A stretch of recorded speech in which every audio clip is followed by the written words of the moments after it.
నమస్తే. మనం August month రాశి ఫలాల గురించి చెప్పుకుందాము. దానికి ముందుగా రాశి ఫలాలు చెప్పుకునే ముందుగా ఆగస్టు మంత్ యొక్క విశిష్టత మనం తెలుసుకుందాం. ఈ మంత్ గనక మనం చూసుకుంటే ఆగస్టు మంత్ శ్రావణ మాస శుక్లపక్ష అష్టమితో స్టార్ట్ అవుతుంది. భాద్రపద మాసం శుక్లపక్ష సప్తమితో క్లోజ్ అవుతుంది.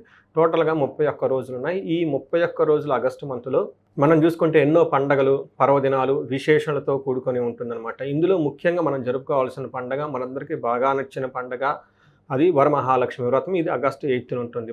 అలానే ఆగస్టు 9th కూడాను మనకి గాయత్రి మాత జన్మించిన రోజు. ఆ రోజు రాఖీ పండగ. 2 పండుగలు ఒకే రోజు ఉన్నాయి. చక్కగా ఆధ్యాత్మికంగా ఉండండి. అన్నాదమ్ముల యొక్క అనుబంధాన్ని పెంపొందించే పండుగ రాఖీ పండుగ. చక్కగా సెలబ్రేట్ చేసుకోవాలని చెప్పేసి నేను కోరుకుంటున్నాను. ఇంతే కాకుండా 16వ తారీఖు గనక మనం చూసుకుంటే 16వ తారీఖున మనం చూసుకుంటే శ్రీకృష్ణ జన్మాష్టమి ఉంది. మనకి శాస్త్రాల్లో ఏం చెప్తారంటే అశేష దుఃఖ శాంత్యర్థం లక్ష్మీనారాయణం భజే అని చెప్తారు. ఎన్నో దుఃఖాలు, ఎన్నో ఆటంకాలు మన చుట్టూ ఉన్నప్పుడు మనం లక్ష్మీనారాయణ కనుక ప్రార్థిస్తే ఆ దుఃఖాలన్నీ తగ్గిపోతాయి అని చెప్తూ ఉంటారు. కాబట్టి శ్రీకృష్ణ జన్మాష్టమి ఖచ్చితంగా సెలబ్రేట్ చేసుకుందాం. మనకి లాస్ట్ అండ్ మోస్ట్ ఇంపార్టెంట్ కనుక చూసుకుంటే 27వ తారీఖు వినాయక చవితి మనకుంది. మనకి ఎంతో ఇష్టమైన వినాయకుడిని మనం ఎప్పుడు ప్రార్థించుకుంటూ ఉంటాం. ప్రతి పండగ ముందు, ప్రతి శుభకార్యానికి ముందు మనం పూజ చేస్తూ ఉంటాం అనమాట. సిద్ధి బుద్ధి ప్రదాత అని మనకి చెప్తూ ఉంటారు. అంటే మనం ఏదైనా కనుక పని చేస్తే ఆటంకాలు లేకుండా ఆ పని టక్కన కంప్లీట్ అయ్యి మనకి సిద్ధి రావాలి. అలానే మన జీవితంలో చేసే చాలా మిస్టేక్లన్నీ రాంగ్ డెసిషన్ వల్ల తీసుకుంటాం. అంటే బుద్ధి మన సరిగ్గా పనికి చేయకపోవడంతో. ఎప్పుడైతే మనం వినాయకుడిని పూజిస్తామో మన ఇంట్యూషన్ పవర్ చాలా స్ట్రాంగ్గా ఉంటుంది. మన క్రియేటివ్ పవర్ చాలా స్ట్రాంగ్గా ఉంటుంది. బుద్ధి వికసిస్తుంటుంది.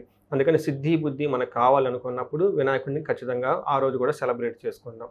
ఎలాంటి రాశి వాళ్ళైనా కానీ ఈ యొక్క పండుగలను తప్పకుండా ప్రతి ఒక్కళ్ళు ఆచరించి మీ మీ జన్మ జాతకంలో ఉన్న గ్రహదోషం పోవాలని, అలానే మీకు అష్టైశ్వర్యాలు, భోగభాగ్యాలు ఈ పండగ రోజుల్లో మీకు అద్భుతంగా రావాలని చెప్పేసి కోరుకుంటున్నాను.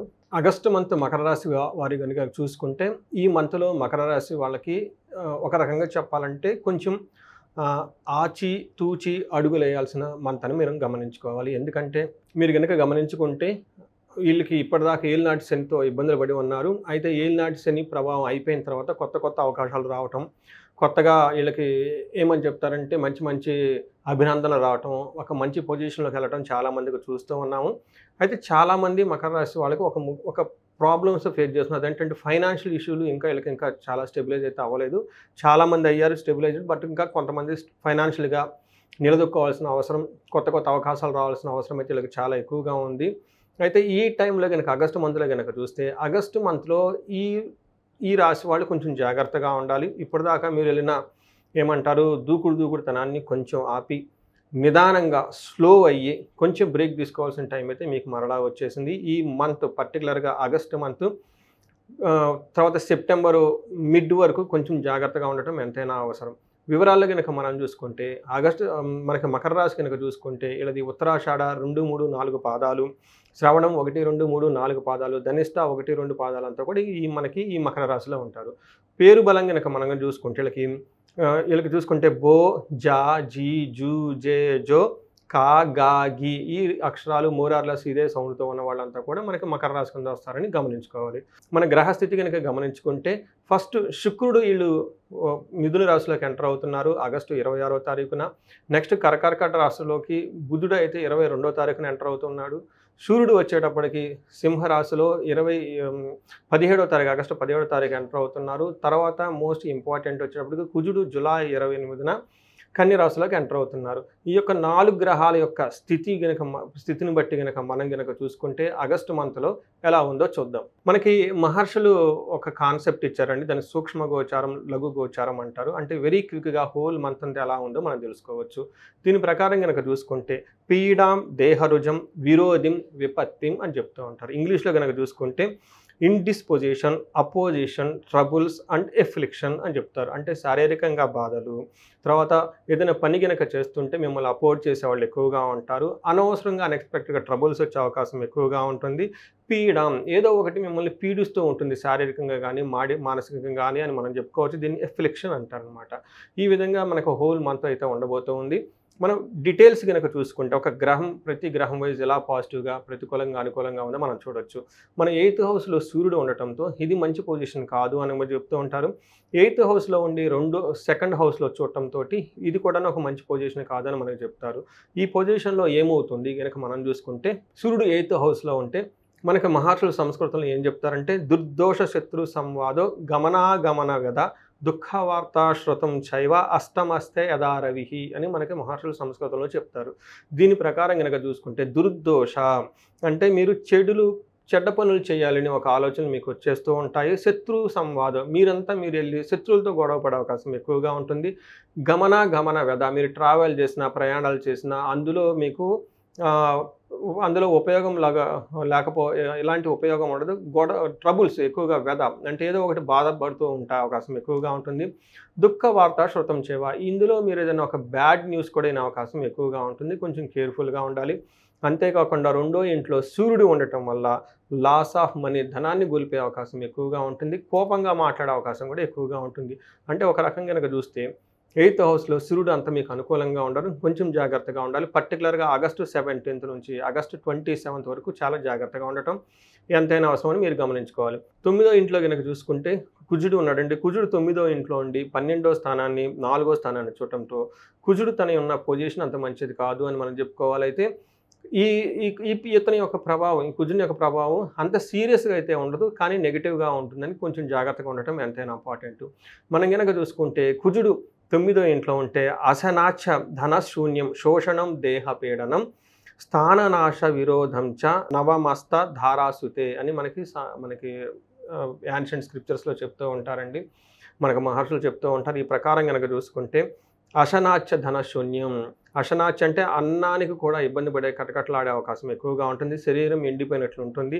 ఒళ్ళు నొప్పులు, స్థాన భ్రష్టత్వం, మీ యొక్క పొజిషన్ స్టేటస్‌ని కోల్పోయే అవకాశం కూడా చాలా ఎక్కువగా ఉంటుంది. మీకు వృధాగా ప్రయాణాలే అవకాశం ఎక్కువగా ఉంటుంది. అయితే కుజుడు పెట్టే ఈ యొక్క ఏమంటారు?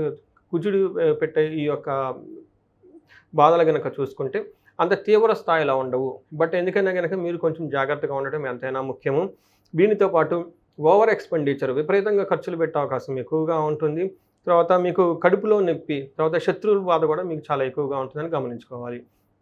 మీకు శుక్రుడు గనక చూసుకుంటే ఒక ముఖ్యమైన గ్రహం మారిన గ్రహాల్లో శుక్రుడు మీకు 6వ ఇంట్లో ఉన్నారు. అగైన్ శుక్రుడు 6వ ఇంట్లో ఉండటం అంత మంచిది కాదు అని మనకి శాస్త్రాల్లో చెప్తూ ఉంటారు. శుక్రుడు 6వ ఇంట్లో ఉంటే ఏమవుతుందంటే విరోధ శత్రుపీడాం చ జ్ఞాతీనాం చ విరోధదః ఆయాసో ధారా పుత్రైద్వేష్టః షష్ఠే భృగునందనే అని మనకి సంస్కృతంలో చెప్తూ ఉంటారు. ఈ ప్రకారం గనక చూసుకుంటే 6వ ఇంట్లో గనక శుక్రుడు ఉంటే విరోధం వస్తుంది, శత్రువులతో బాధ వస్తుంది, భార్యతో గొడవలు వచ్చే అవకాశం ఎక్కువగా ఉంటుంది, ఆయాస పడే పనులు ఎక్కువగా ఉంటుంది, భార్యతోటి పుత్రులతోటి గొడవలు పడే అవకాశం ఎక్కువగా ఉంటుంది. శుక్రుడు 6వ ఇంట్లో ఉండటం అంత మంచిది కాదని మనం గమనించుకోవాలి. అయితే వీటికి రొమాన్స్‌కి సంబంధించిన విషయంలోనూ, ప్లెజర్‌కి సంబంధించిన విషయంలో, శుభకార్యాలకు సంబంధించిన ఖర్చుల విషయంలో చాలా చక్కగా బాగుంటారని మీరు గమనించుకోవాలి.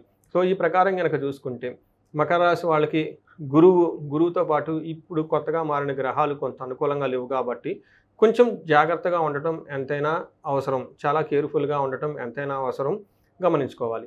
ఉత్తరాషాఢ, శ్రవణం, ధనిష్ట 3 నక్షత్రాలు ఈ యొక్క రాశిలో ఉంటాయి. నక్షత్రం ప్రకారం గనక మనం చూసుకుంటే మనకు మహర్షులు ఒక కాన్సెప్ట్ ఇచ్చారు. అంగగోచారం అంటారు. ఈ గోచారం యొక్క కాన్సెప్ట్ ప్రకారం ప్రతి నక్షత్రానికి కూడా ఎలా ఉంటుందో మనం తెలుసుకోవచ్చు. ఈ ప్రకారం గనక చూసుకుంటే ఉత్తరాషాఢ నక్షత్రం వాళ్ళకి రాజ్యలాభము, ప్రమోషన్స్ అయితే వచ్చే అవకాశం ఎక్కువగా ఉంటుంది. కానీ రోగము, అతి భయము, దరిద్రము 3 యొక్క నెగెటివ్ క్వాలిటీస్ ఉన్నాయి. కొంచెం జాగ్రత్తగా ఉండాలి. శ్రవణం నక్షత్రం వాళ్ళకి రాజ్యలాభం అయితే చక్కగా చూపిస్తూ ఉంటుంది. అంటే మీరు చేస్తున్న ఉద్యోగంలో ఒక ప్రమోషన్స్ వచ్చే అవకాశం ఎక్కువగా ఉంటుంది. కానీ రోగము, దరిద్రము, అతి భయము చూపిస్తుంది. అంటే మీకు హెల్త్ కాంప్లికేషన్స్ రావటం, దాంతోపాటు ఫైనాన్షియల్‌గా క్రైసిస్‌లో పడిపోవటం, దీంతో ఈ రెండిటి వల్ల మీరు అతిగా భయపడే అవకాశం కూడా ఎక్కువగా ఉంటుంది. ధనిష్ట నక్షత్రం గనక చూసుకుంటే రాజ్యలాభము, రోగము, అతి భయము, దరిద్రము ఎక్కువ చూపిస్తూ ఉంటుంది. ఈ ప్రకారం గనక చూసుకుంటే మీకు ప్రతికూల పరిస్థితులు కొంచెం ఎక్కువగా ఉన్నాయి కాబట్టి కొంచెం జాగ్రత్తగా ఉండటం ఎంతైనా అవసరం. పర్టికులర్‌గా ఉత్తరాషాఢ నక్షత్రం వాళ్ళు గనక ఎవరైనా గుండెకి గాయాలయ్యే అవకాశం ఎక్కువగా ఉంటుంది. కొంచెం జాగ్రత్తగా గమనించండి. చూసారు కదండి, మీరు గనక ఈ రాశి వాళ్ళకి కొంచెం మిక్స్డ్‌గా ఉంది కాబట్టి ఆల్మోస్ట్ మిక్స్డ్ అని కాదు, కొంచెం నెగెటివ్‌గా ఉంది కాబట్టి మీరు కొంచెం జాగ్రత్తగా ఉండాలి. ఎక్కువగా ఆధ్యాత్మికంగా ఉండటం ఎంతైనా అవసరం. చక్కగా అన్ని పండుగలు ఈ శ్రావణ మాసంలో సెలబ్రేట్ చేసుకోండి. శ్రావణ శుక్రవారాల దగ్గర నుంచి, మంగళగౌరి వ్రతాల దగ్గర నుంచి, వీటితో పాటు వరమహాలక్ష్మి, వినాయక చవితి పండుగలు భక్తి శ్రద్ధలుగా చేసుకోండి. ఆధ్యాత్మికంగా ఉండటం ఎంతైనా అవసరం. ఇవి కాకుండా ఈ రాశి వాళ్ళు గనక ఎవరైనా ధనానికి ఇబ్బంది పడుతూ ఉంటే ఇప్పటివరకు నేను కుబేర పాశుపతాభిషేకం, మహాలక్ష్మి విశేష హోమం ఈ 2 కార్యక్రమాలు చాలామందికి సజెస్ట్ చేశాను. కొంతమందికి 1-to-1 వాళ్ళ ఇళ్లల్లో, వాళ్ళ ఆఫీసుల్లో కూడాను 2 రోజులు ఒక దీక్షలాగా వాళ్ళు చేపించడం జరిగింది. చాలామంది చక్కగా బెనిఫిట్ పొందారు. అయితే కొంతమంది మాకు అంత ఖర్చు మేము భరాయించలేమండి అని కొంతమంది అడగటం జరిగింది. వాళ్ళందరిని దృష్టిలో పెట్టుకొని సామూహికంగా ఇది ఒకసారి సెలబ్రేట్ చేద్దాము, ఈ ఉత్సవాన్ని చేద్దాము అని చెప్పేసి ఆలోచించి ఆగస్టు 21, 22వ తారీఖు ఈ 2 రోజుల్లో అమ్మవారికి సంబంధించిన విశేష మహాలక్ష్మి హోమం శీఘ్రంగా ధనం రావడానికి, పోయిన ధనం మీకు తిరిగి రావడానికి శ్రీ సూక్తంతో సంపుటీకరణ చేసిన ఒక విశేష హోమం చేస్తూ ఉన్నాము. దానికి ముందు రోజు వచ్చేటప్పటికి మీకు వచ్చిన ధనం మీ ఇంట్లో స్థిరంగా నిలబడటానికి కుబేర పాశుపత అభిషేకం చేస్తూ ఉన్నాం. టోటల్గా కనుక చూసుకుంటే ఇది 2 రోజుల కార్యక్రమం. కుబేర పాశుపత అభిషేకం ఒకరోజు, మహాలక్ష్మి విశేష హోమము 2వ రోజు కూడా చేయటం జరిగింది. సో ఈ అవకాశాన్ని ప్రతి ఒక్కళ్ళు ఈ రాశి వాళ్ళు సద్వినియోగం చేసుకోవాలని చెప్పేసి నేను కోరుకుంటున్నాను. నమస్తే.